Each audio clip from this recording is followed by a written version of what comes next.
আসসালামু আলাইকুম। বাংলাদেশ এবং পাকিস্তানের ভিতরে দ্বিতীয় টি-20 মানে বাংলাদেশের জন্য সিরিজ বাঁচানোর সুযোগ এবং পাকিস্তানের জন্য সিরিজ জয় করার সুযোগ আজকের এই ম্যাচটা, এবং বাংলাদেশের জন্য ডু অর ডাই ম্যাচ, যেখানে হারলেই সিরিজটা হেরে যাবে পাকিস্তানের কাছে।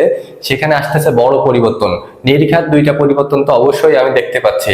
আসুন মিলিয়ে দেখেন আপনার সাথে এই পরিবর্তন দুইটি ম্যাচ করে কিনা। দেখুন, প্রথম পরিবর্তনটা আমার কাছে মনে হয় যে তাহিদ হৃদয় তিনি যে গত ম্যাচে কি পরিমাণ বাজে খেলেছেন, এবং তার মতো ব্যাটসম্যান নাম্বার 4-এ নামা ব্যাটসম্যান তিনি যে পরিমাণ একটা বাজে খেলা দিয়েছেন।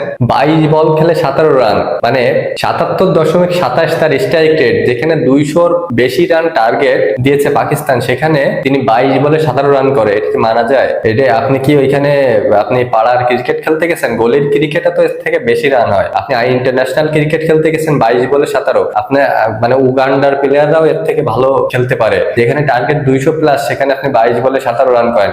মানে টেস্ট খেলতে গেছেন, হ্যাঁ, টেস্টে মারেন 4-6, আর এইখানে গেছেন আপনি টেস্ট খেলতে। এই তাহিদ হৃদয়ের জন্যই ম্যাচটা কিন্তু আমরা হেরেছি। তার ভিতরে বিন্দুমাত্র চেষ্টা পর্যন্ত ছিল না যে আমি একটু ভালো খেলে আউট হই, অন্তত 10 বলে আমি 15 রান করে আউট হই, তাতেও সমস্যা নেই। আপনি 22 বলে 17 রান করে আউট হয়েছেন, এর থেকে না খেলা অনেক ভালো।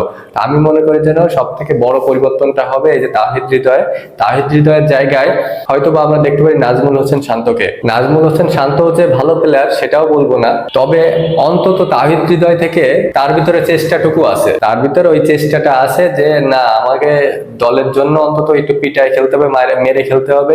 এই চেষ্টাটুকু অন্তত নাজমুল হোসেন শান্তর ভিতরে আছে। তো আমি প্রথম পরিবর্তনটা দেখতে পাচ্ছি যে তাহিদ হৃদয়ের জায়গায় নাজমুল হোসেন শান্ত, এবং আমার মতে আরেকটা পরিবর্তন আসতে পারে বোলিং ইউনিটে, সেটা ফাস্ট বোলিং হোক বা স্পিনার হোক। যদি ফাস্ট বোলিং পরিবর্তন করে তাহলে তানজিদ হাসান সাকিবের জায়গায় নাহিদ রানাকে দলে অন্তর্ভুক্ত করতে দেখা যেতে পারে। দেখুন, নাহিদ রানা প্রথম টি-20 অভিষেক ইউএইর বিরুদ্ধে তিনি হয়তো বা ভালো করতে পারেনি, 50 রান খেয়ে গিয়েছিল, কিন্তু আমি মনে করি তার ভিতরে যথেষ্ট প্রতিভা আছে এবং তিনি যে কোনো মুহূর্তে ম্যাচের মোড় ঘুরিয়ে দিতে পারেন। তাই আমার দ্বিতীয় পরিবর্তন হচ্ছে তানজিদ হাসান সাকিবের জায়গায় নাহিদ রানা। যদি এই পরিবর্তনটা না হয় তাহলে শেখ মেহেদীর জায়গায় মেহেদী হাসান মিরাজকে দেখা যেতে পারে। এই দুই অলরাউন্ডারের ভিতরে পরিবর্তন হতে পারে, কারণ শেখ মেহেদীর পারফরমেন্স ইদানিং মোটেও ভালো যাচ্ছে না। বল হাতেও তিনি যাচাই ভাবে পিটানি খাচ্ছেন, এবং ব্যাট হাতে তো আসেন কোনো মতে 2-4 বল খেলে কোনো তেমন রান করতে পারেন না, তেমন ভালো ব্যাটও করতে পারেন না।